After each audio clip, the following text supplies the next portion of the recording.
እንደዚህ አይነቱን ጋጦጥ በዚህ መልኩ አይደለም ማናግራችሁ መልቀቅ የነበረባችሁ። ምክንያቱም ይሄ ልጅ መነኩሴ ሳይሆን ክርስቲያን ሲሆን ክርስቲያን ነኝ መነኩሴ ነኝ ብሎ ቲክቶክ ላይ በዚህ ልክ መነኮሳት እንዲሰደቡ ቪዲዮ ሲሰራ የነበረ ልጅ ነው። ተመልከቱ። ተማሪዎች የግለሰብ ልደት ቢያደምቁ ምን ችግር አለው? መዝሙር አይደል የዘመሩት? ቢ ፖዚቲቭ ለምትሉ ክርስቲያኖች እንዲሁም ለዚህ መምህር አብረን መልስ መልሳለን እና ዳም መልእክቴ ለነዚህ ሶስት አካላት አድርሱልኝ። የመጀመሪያዎቹ ክርስቲያኑ ነው ሳሉ የእስልምና እምነትን ዝማሬ ለሚዘምሩ ዲያቆናት ቀድሰው ሲወጡ ታርደው እንዴ አትግደሉ እንኳን ማለት ወንጀል ሆነ።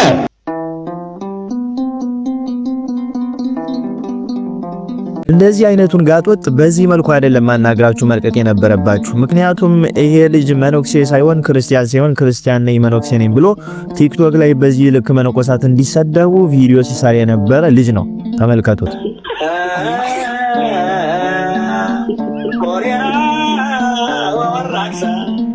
እኔም ከብዙ ጊዜያት በፊት ይሄን ልጅ እረፉ በሉት ብዬ ቪዲዮ ሰርቼ ነበር። አሁን ግን በራሱ ጊዜ ራሱን ገልጧልኝ። እዚህ ጋር እየተናገርኩ ያለሁት ማንም ጋጦጥ ሕፃን ተነስቶ ቤተክርስቲያን ላይ እንዲፈነጭባት በዚህ ልክ ሲከልልባት እንዲህ ነው ወይ አናግራችሁ መልቀቅ የነበረባችሁ? እና ምን እናደርግ መፍትሄው ምን ነበረ ብትሉኝ እንደዚህ አይነት ኩታራ እንደዚህ አይነት ጋጦጥ ድጋሚ ተነስቶ ቤተክርስቲያን ላይ እንዳይቀልልባት መፍትሄው እንዲህ ነበረ። ቤተክርስቲያን ላይ ታቦት ላይ እንዲህ ሲቀልል አግኝተውት ትክክለኛውን ዋጋ ሰጥተውታል። ተመልከቱ።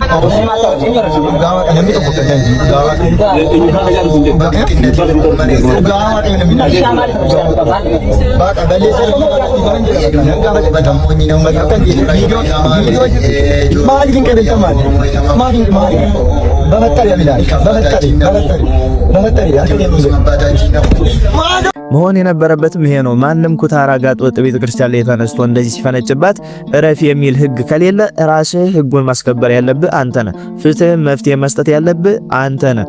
ስለዚህ እባካችሁ ረፉ፣ እንደዚህ አታድርጓት። ለምን እንዲያረጋችሁ ሳይሆን እንደዚህ አይነቱን ያለ ህግ የሚበድልን ሰው ያለ ህግ ነው መቀጣት ያለበት። ይሄ ልጅ አሁን ለሌሎችም መቀጣጫና ትምህርት ስለሚሆን ደግሞ ወደዚህ ስራ አይመለስም። እንዲህ አይነቱን ደግሞ በዚህ ልክ መነኩሴ ነኝ ብሎ ቀሚስ ለብሶ ቆብ አጥልቆ መስቀል ይዞ እንደዚህ ቤተክርስቲያንን ሲሰድብ ሲያሰድብ የኖረን ሰው በዚህ ልክ አይደለም መልቀቅ የነበረባችሁ። እኛ የፈለገውን ሃይማኖት ተከታይ መሆን ይችላል። በዚህ ልክ ግን ቤተክርስቲያን ላይ ቀልድባት በዚህ ልክ መታለፍ አልነበረበትም። ዋጋውን ማግኘት ነበረበት። ዋጋውም ደግሞ ንግግር ሲሆን ህግም ሲሆን ራሳችሁ ናችሁ መፍትሄ የምትሰጡት የነበረ። ስለዚህ እንደዚህ አይነት ጋጥ ወጥ ኩታራ ስርዓት አልባ ሰዎች ተነስቶ ቤተክርስቲያን ላይ ሲቀልዱባት በዚህ ልክ በንግግር ለማለፍ አትሞክሩ። ቤተክርስቲያናችሁን አታስንቁ ለማለት ነው። ይቆይ። ተማሪዎች የግለሰብ ልደት ቢያደምቁ ምን ችግር አለው? መዝሙር አይደል የዘመሩት? ቢ ፖዚቲቭ ለምትሉ ክርስቲያኖች እንዲሁም ለዚህ መምህር አብረን መልስ መልሳለን እና ዳምጠው። ሰሞኑን አንድ መነጋገሪያ የሆነ ርዕስ ነበረ። እህታችን አርቲስት ማርያማዊት የልደት በዓሏን ሰርፕራይዝ ተደርጋ ይመስለኛል። በዛ ዕለት በሚከበርበት ዕለት ያ ልደት የሰንበት ትምህርት ቤት አገልጋዮች ተገኝተው ነበርና እንዴት ሰንበት ተማሪዎች አንድ አርቲስት ልደት ሲከበር ይገኛሉ የሚል አይነት ሐሳብ ይነሳ ነበር። በመጀመሪያ ደረጃ ቤተክርስቲያን በልደት አከባበር ጉዳይ ላይ ምን ትላለች? ቤተክርስቲያን በልደት አከባበር ጉዳይ ላይ ምን ትላለች አለ። እንቀጥል።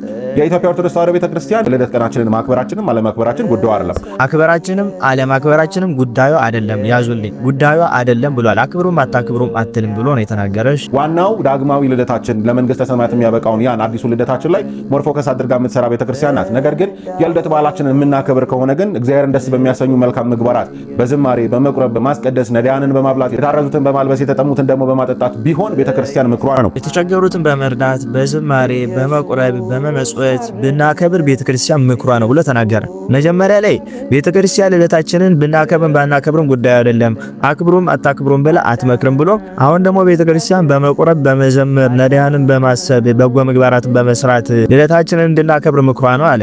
እዛ ጋር አታክብሩም አክብሩም አትልም። አሁን እዚህ ጋር ደግሞ በዚህ መንገድ አክብሩ ብላለች ቤተክርስቲያን ብሎ እያስቀመጠን ይሄ መምህር። በመጀመሪያ ደረጃ በጎ ምግባር መስራት፣ መዘመር፣ መቁረብ፣ ንስሐ መግባት የአንድ ክርስቲያን የዕለት ተዕለት ተግባሩና ግዴታው ነው እንጂ ልደትን ጠብቀን የምናደርገው ስራ አይደለም። ለመዘመርም ልደትን መጠበቅ አይጠበቅብንም። በጎ ምግባር ለመስራትም ልደትን መጠበቅ አይጠበቅብንም። ንስሐ ለመግባትም ስጋው ደግሞ ለመቀበልም ልደትን መጠበቅ አይጠበቅብንም። ቤተክርስቲያን ልደትን በዚህ መልኩ አክብሩ ብላለች፣ ምክሯ ይሄ ነው ብለህ መልእክት ማስተላለፍ አይጠበቅብን። ምክንያቱም ቤተክርስቲያን የትም ቦታ ላይ ልደታችሁን ስታከብሩ በዚህ መልኩ አክብሩ ብላ ያስቀመጠችው መልእክት የለም። ይሄ ያንተ እይታና ያንተ ንግግር ነው። ስለዚህ የቤተክርስቲያን ሐሳብ ያልሆነውን የቤተክርስቲያን ሐሳብ ነው ብላችሁ የራሳችሁን ሐሳብ አታስቀምጡ። እዚህ ጋር የቤተክርስቲያን የቤተክርስቲያን ሐሳብ አይደለም ብዬ ያስቀመጥኩት ያለሁት ልደትን ስታከብሩ የምትሏን ንግግር እንጂ በጎ ምግባር መስራቱን ስጋው ደግሞ መቀበሉን ንስሐ መግባቱን ቤተክርስቲያን ትመክራለች።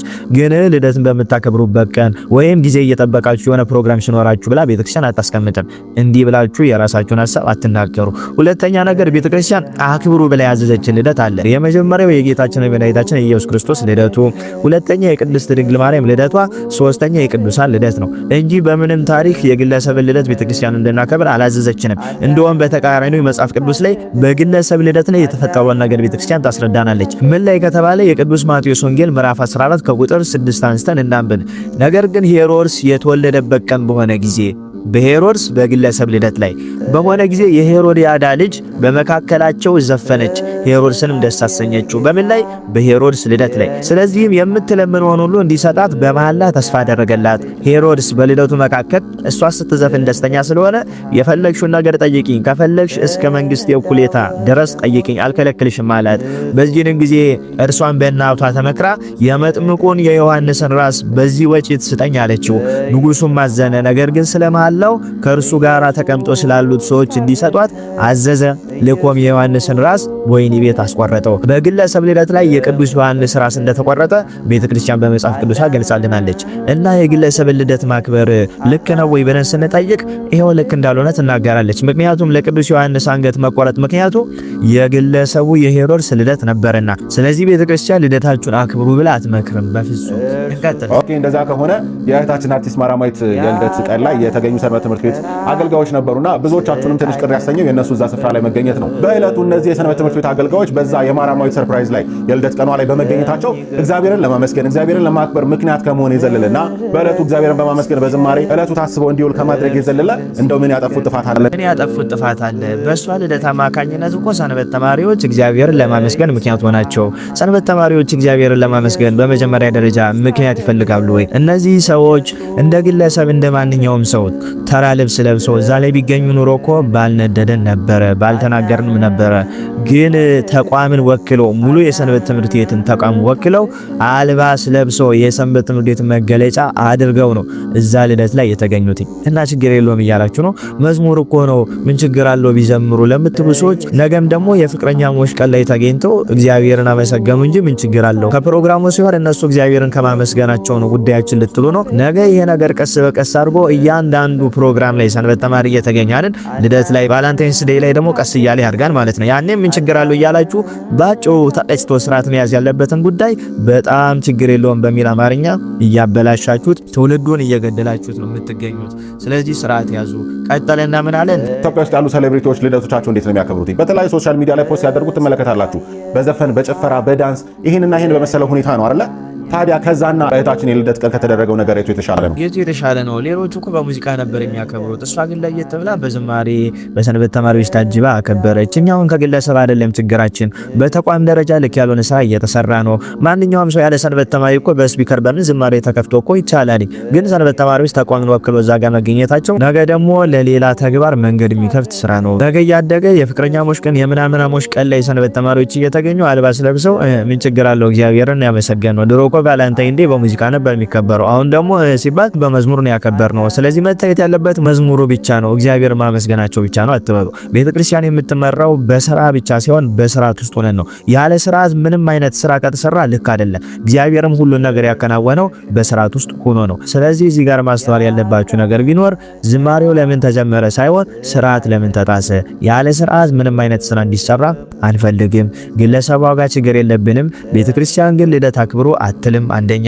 ሁለተኛ ሰንበት ተማሪዎች ተቋምን ወክለው እዛ መሄድ መገኘት አልነበረባቸውም። ሶስተኛ ነገር እንደዚህ አይነት ልምምዶች ነገ አድርገው ማስቆም ወደማንችለው ነገር ይደርሳሉ የሚል ፍራቻ። ሶስተኛ በእነዚህ ጉዳዮች እነዚህ ሰንበት ተማሪዎች በዚህ ቦታ መገኘት አልነበረባቸውም። አለቀ። አደባብሳችሁ በዚህም በዛም አድርጋችሁ ከሌሎች ጋር ሌሎች በሙዚቃ እኮ ነው የሚያከብሩት እሷ በዝማሬ ነው ያከበረች እያላችሁ እያወዳደራችሁ ክርስቲያኑን ለዘብተኛ አታድርጉት። ከናንተ አይጠበቅም። ስለዚህ አስተካክሉ። ኮፒ ሊንክ፣ ሼር፣ ፖስት ያደረጋችሁ አድርሱላቸው። መልእክቴ ለነዚህ ሶስት አካላት አድርሱልኝ። የመጀመሪያዎቹ ክርስቲያኑ ነው ሳሉ የእስልምና እምነትን ዝማሬ ለሚዘምሩ፣ ሁለተኛ ክርስቲያኑ ነው ሳሉ የመናፍቃንን ዝማሬ ለሚዘምሩ፣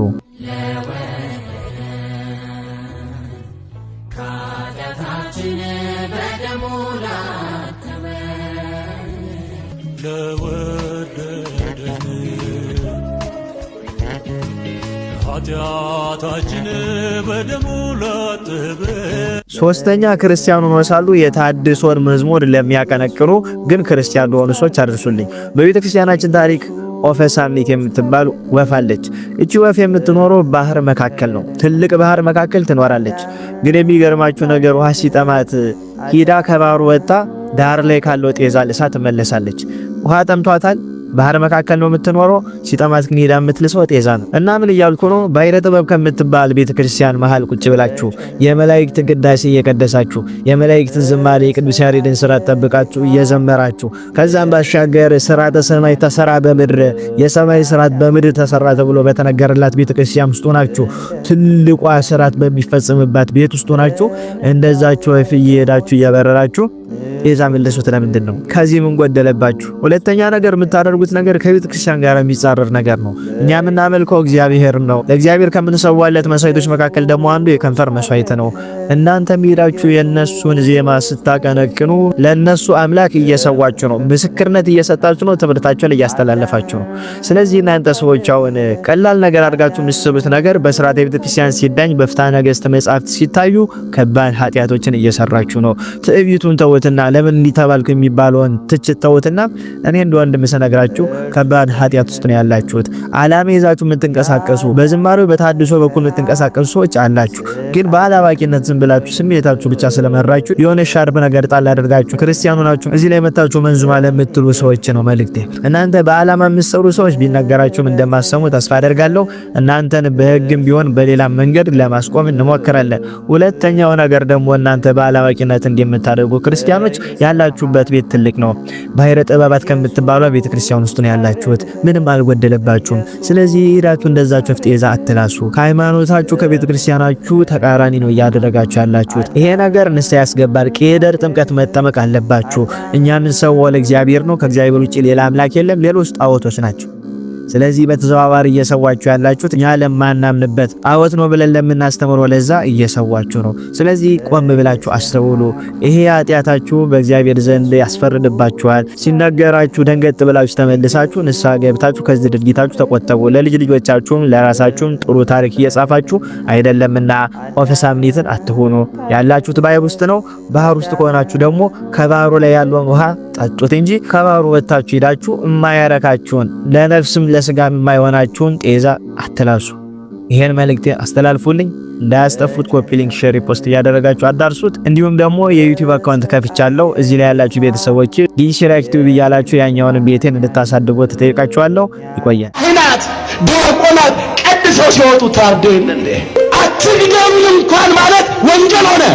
በዚህ ጊዜ ያላችሁት ጳጳሳት፣ ሰባኪያን፣ መምህራን እስቲ መምህር ዘላለም ያስተማረውን ትምህርት ደፍራችሁ ማለት ነው ወጣችሁ አስተምሩት። እስቲ እኛ በዚህ ጊዜ የምንፈልገው ትምህርት እንደዚህ አይነት ትምህርት ነው።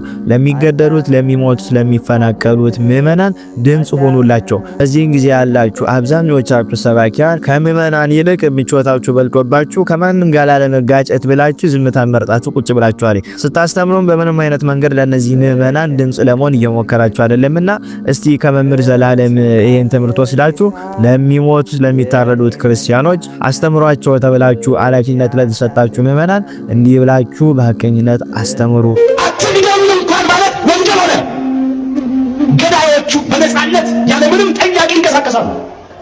ሰው ምንም ይሁን በሰውነቱ ሊከበር ይገባል። ምንም ቋንቋ ነገር፣ ጾታ ምን ይሁን፣ ምንም ሃይማኖት ይሁን በሰውነቱ መከበር አለበት። ሰው እኮ ክቡር የእግዚአብሔር ፍጡር እኮ። ነገር ግን ዛሬ አንዳንድ ሰዎች ከአራዊት ከፍተው በጠራራ ፀሐይ ንጹሃን ኢትዮጵያውያንን በተለይም የኢትዮጵያ ኦርቶዶክሳዊት ተዋሕዶ ልጆችን ማተባቸውን እያዩ መስቀላቸውን እያዩ አንተው እየጣሏቸው ያሉት እዚህ ዘመን ደርሰን ዛሬ አስጨናቂዎቻችን ብዙ ናቸው። ጠላቶቻችን ብዙዎች ናቸው። በግብፅ ምድር ከእስራኤል ወንዶቹ ሲወለዱ እንዳያድጉ እየታነቁ ይገደሉ ነበር። አዋላጆቹ ይገርማቸው ነበር።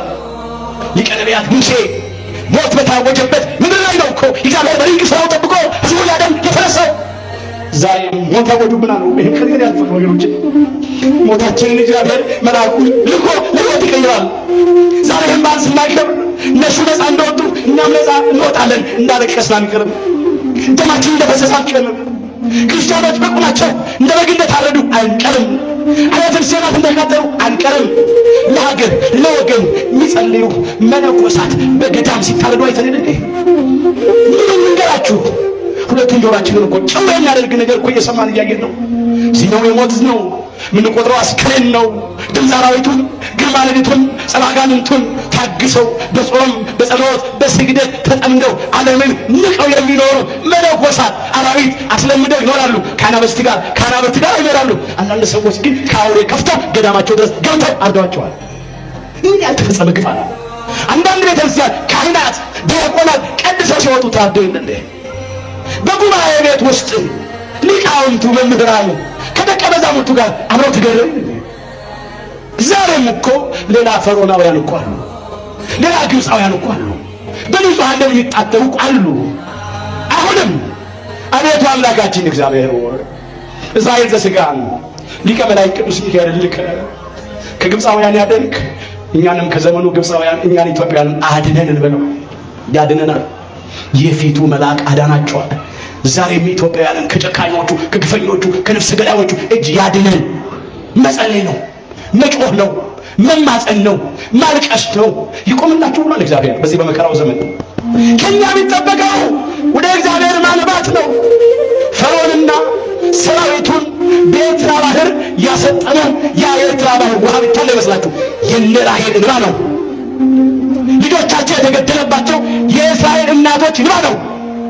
ስላለቀሱ እኮ ነው እግዚአብሔር ለበቀል የተነሳው። እግዚአብሔር ይበቀላል። ዛሬ እናልቅስ፣ እንባችንን እናፍስስ። አትግደሉን እንኳን ማለት ወንጀል ሆነ። ገዳዮቹ በነፃነት ያለምንም ጠያቂ ይንቀሳቀሳሉ። ደሙ ሳይደርቅ እንባው ሳይታበስ በየቀኑ እያዘናጉ 3ቱን 5ቱን 6ቱን ይገድላሉ። ማይጠይቃቸዋል እንደፈለጋቸው። የሚረዳኝ የለምና ከኔ አትራቅ ማለት ያስፈልጋል። የሚረዳኝ የለም ከኛ አትራቅ፣ አድነን፣ ታደገን እንበለው። ያድነናል፣ ይታደገናል። ዛሬም ለኛ እግዚአብሔር ይደርስልናል። የሚሰማው ነገር የለም። ሰው ሆነው ተፈጥረው ከአውሬ ከፍተው የሚመላለሱ ሰዎች። ይሄ አንደኛው ክፍለ ዘመን ሰዎች አራዊት አስለምደው እየተጫወቱ ነው። ከአንበሳ ከነብር ከጅብ ጋር ይጫወታሉ። በጣም የሚያሳዝነው ግን አንዳንድ ሰዎች ያው ኢትዮጵያውያን ከአውሬ ከፍተው በግፍ ንጹሐንን ሲገሉ አይተናል። ከዚህ አድነን እንበለው። የፊቱ መልአክ አዳናቸው። ከጦርነት እንዳድነን እንለምነው። የእርስ በርስ ጦርነት፣ መበላላት፣ መነካከስ አለ። ክፎች የዘሩት የጥላቻ ዘር፣ የጎጠኝነት ዘር እየበላን ነው። የወገኖቻችንን አስከሬን ቀባሪ አቶ የምድር አራዊትና የሰማይ አሞሮች ስጋቸውን እየበሉ ያሉት በየቀኑ ሞት ነው። ዜናው አሰቃቂ ነው። እኛም የሚያድነን እንፈልጋለን። ዛሬ ሰላም የለንም። ወጥቶ ለመግባት እኮ ስጋት እኮ። የመምህራችንን የመምህር ዘላለምን ነፍስ በአጸደ ገነት ያኖርልን። የመምህር ዘላለምን በረከት ደግሞ አፋችሁን ለጉማችሁ ለተቀመጣችሁ ሰባኪያን እንዲህ የምታስተምሩበትን ደፋር የምትሆኑበትን ጸጋ ደግሞ እግዚአብሔር ያደላችሁ። ኮፒ ሊንክ፣ ሼር፣ ፖስት እያደረጋችሁ አዳርሱት። ይቆያል።